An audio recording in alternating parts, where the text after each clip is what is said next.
Hello everyone, बेटा today we will start our chapter number 8 that is on verbs।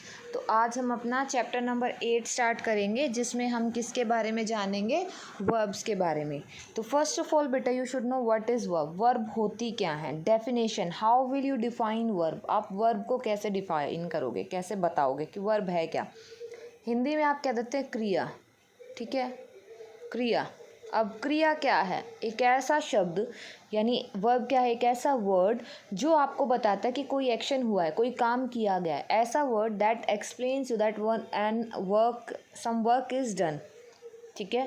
A word that tells you that some work is done, एक ऐसा शब्द जो आपको ये बताए कि कोई काम किया जा रहा है, तो वो शब्द हमारा क्या कहलाएगा, वर्ब कहलाएगा, ठीक है। और बेटा यही आपको देखो यहाँ पे लिखा है कि वर्ब क्या है। Verb are words that show action और स्टेट ऑफ बीइंग और पोजीशन।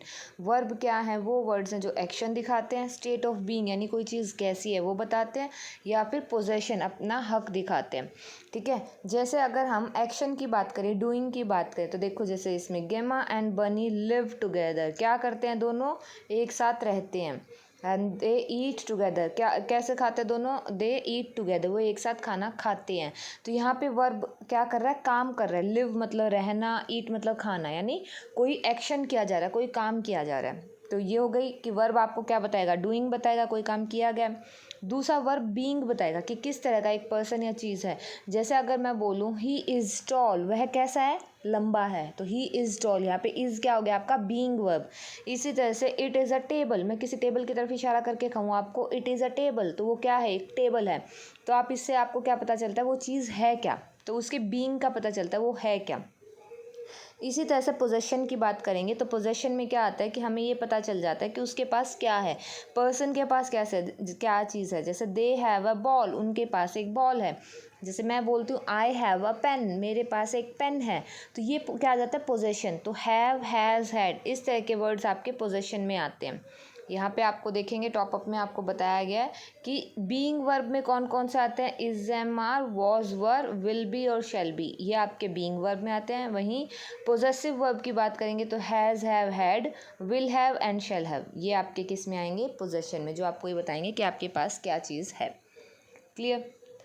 अब बेटा इसके बाद जो एक चीज़ आपको जाननी है कि आपको पता है कि जब भी हम सेंटेंस बनाते हैं तो सभी सेंटेंसेस में हमें क्या क्या चाहिए होता है, वर्ब चाहिए होता है, सब्जेक्ट चाहिए होता है और एक ऑब्जेक्ट भी चाहिए होता है। सब्जेक्ट, वर्ब और ऑब्जेक्ट, ये चीज़ें चाहिए होती हैं हमें सभी सेंटेंसेस में। जैसे देखो त्रिशा स्कोर्ड अ गोल, यहाँ पे त्रिशा क्या है, सब्जेक्ट, स्कोर यहाँ पे क्या है, वर्ब, और गोल क्या है, यहाँ पे ऑब्जेक्ट है। इसी तरह से जिंसी वॉज द कैप्टन, यहाँ पे जिंसी क्या है, सब्जेक्ट, वॉज यहाँ पे क्या है, वर्ब, और कैप्टन यहाँ पे क्या है, ऑब्जेक्ट। तो इसी तरह से जब भी हम कोई सेंटेंस बनाएंगे तो हमारे पास सब्जेक्ट, ऑब्जेक्ट और वर्ब, इन तीनों की नीड होती है। अब हम जो ये चैप्टर कर रहे हैं बेटा वर्ब, इसमें हम जानेंगे कि वर्ब कितनी तरह की होती है, how many type of verbs are there, कितने टाइप की वर्ब होती हैं। तो सबसे पहले हमें यहाँ पे पता है कि दो तरह की वर्ब्स होती है, वन इज़ ट्रांजिटिव और सेकंड होती है इनट्रांजिटिव। कौन कौन सी, ट्रांजिटिव वर्ब और इनट्रांजिटिव वर्ब। अब सबसे पहले हम ट्रांजिटिव वर्ब के बारे में जानेंगे कि ट्रांजिटिव वर्ब होती कौन सी है, ठीक है।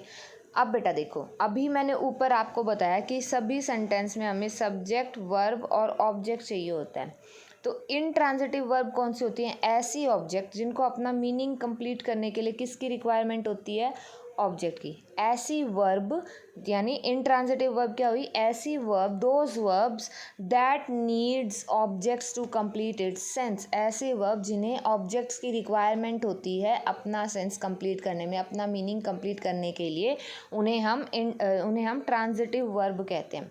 अब इसको एग्जाम्पल से समझेंगे। जैसे देखो अगर मैं आपको सिर्फ इतना बोल दूँ द पियोन रैंग, पियोन ने बजाई, क्या बजाई, आपको मीनिंग क्लियर नहीं हुआ ना। तो यहाँ पे जो वर्ब है रैंग, इसको एक ऑब्जेक्ट की रिक्वायरमेंट है और ऑब्जेक्ट क्या है, the bell. The peon rang the bell, peon ने क्या बजाई, घंटी बजाई, तभी आपको मीनिंग कंप्लीट होता है कि उसने क्या काम किया। इसी तरह से सेकंड देखो द वुमेन ड्रैंक, औरत ने पिया। अब ये देखो सिर्फ ड्रैंक तक अगर हम सेंटेंस छोड़ देते तो क्या हमें पता चला कि लेडी ने क्या पिया। अगर मैं बोल देती हूँ द वुमेन ड्रैंक तो आप पूछोगे मैम व्हाट शी ड्रैंक, उसने क्या पिया। तो शी ड्रैंक वाटर, तो द वुमेन ड्रैंक वाटर। तो इस जो वर्ब है ड्रैंक, इसको किसकी नीड पड़ी? ऑब्जेक्ट की, अपना मीनिंग कंप्लीट करने के लिए। इट मीन्स ऐसी वर्ब्स जिनको अपना मीनिंग कंप्लीट करने के लिए ऑब्जेक्ट की रिक्वायरमेंट हो, उन्हें हम ट्रांजिटिव वर्ब कहते हैं।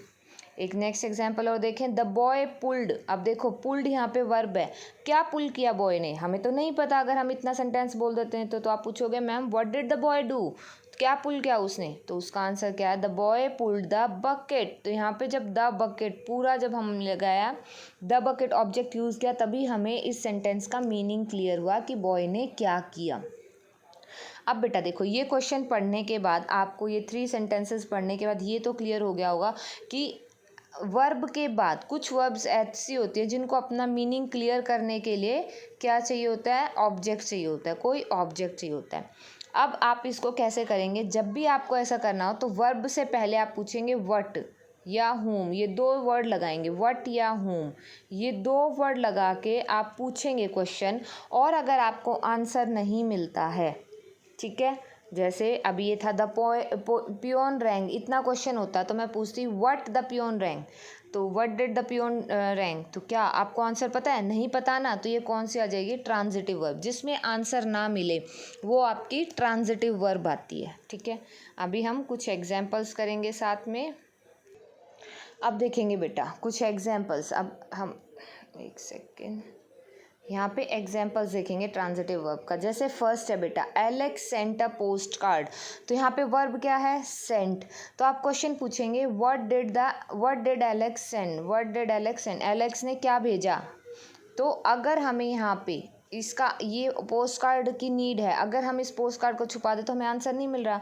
What did Alex send, Alex ने क्या भेजा। लेकिन जब हमने ये पोस्ट कार्ड डाला तो हमें क्लियर हुआ कि सेंट का मतलब कब क्लियर होगा? जब पोस्ट कार्ड ऐड होगा। तो ये कौन सी वर्ब हो गई? ट्रांजिटिव वर्ब, ठीक है। अगर सिर्फ हम सेंट तक छोड़ देते तो क्या हमारा मीनिंग क्लियर होता? नहीं होता ना। इसीलिए हमने क्या किया, इस तरह की वर्ब्स हमारी किस में आएंगी? ट्रांजिटिव वर्ब में आएंगे। जैसे she left the keys on the table. अगर मैं पूछूँ व्हाट शी लेफ्ट, उसने क्या छोड़ा, क्या भूल गई वो, तो क्या अगर मैं ये कीज़ ना लिखती तो क्या आपको मीनिंग क्लियर होता? नहीं होता ना। तो इस लेफ्ट को मीनिंग क्लियर करने के लिए ऑब्जेक्ट की रिक्वायरमेंट पड़ी, और इस रिक्वायरमेंट को, जब इस ऑब्जेक्ट की रिक्वायरमेंट पड़ी तो ये कौन सी टाइप ऑफ वर्ब हो गई? Transitive verb. कौन सी वर्ब हुई? Transitive verb. इसी तरह से नेक्स्ट देखेंगे, मीना हिट जो, मीना ने हिट किया जो को, तो क्या आएगा? होम डिड शी हिट, किसको हिट किया। अब हिट तक होता तो आंसर नहीं आता। मीना हिट, मीना ने किसको हिट किया? हो सकता है मीना ने जो को हिट किया हो सकता है मीना ने कोई मतलब इंसेक्ट को हिट किया हो सकता है किसी एनिमल को हिट किया हो, कुछ भी हो सकता है। तो अगर जो ना लिखते तो इसका मीनिंग क्लियर नहीं होता। इसलिए ये वर्ब कौन सी हो गई हमारी? Transitive verb. समझे? यानी ऐसी वर्ब्स जिनको ऑब्जेक्ट की रिक्वायरमेंट है अपना मीनिंग क्लियर करने के लिए, वो वर्ब्स हमारी कौन सी होंगी? ट्रांजिटिव। जैसे माय मॉम रॉट, मेरी मम्मी ने लिखा, क्या लिखा।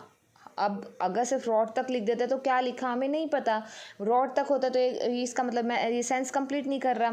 इसको ऑब्जेक्ट की रिक्वायरमेंट, ऑब्जेक्ट क्या है? लेटर, तो ये क्या हो जाएगी? एक ट्रांजिटिव वर्ब। ऐसे ही माय डॉग एट, मेरे डॉग ने खाया, क्या खाया, तो इसके लिए क्या आएगा? हमें एक ऑब्जेक्ट की रिक्वायरमेंट है, तभी हमें मीनिंग क्लियर होगा। तो हम क्या बोलेंगे? ये एट भी क्या है? हमारा ट्रांजिटिव वर्ब है।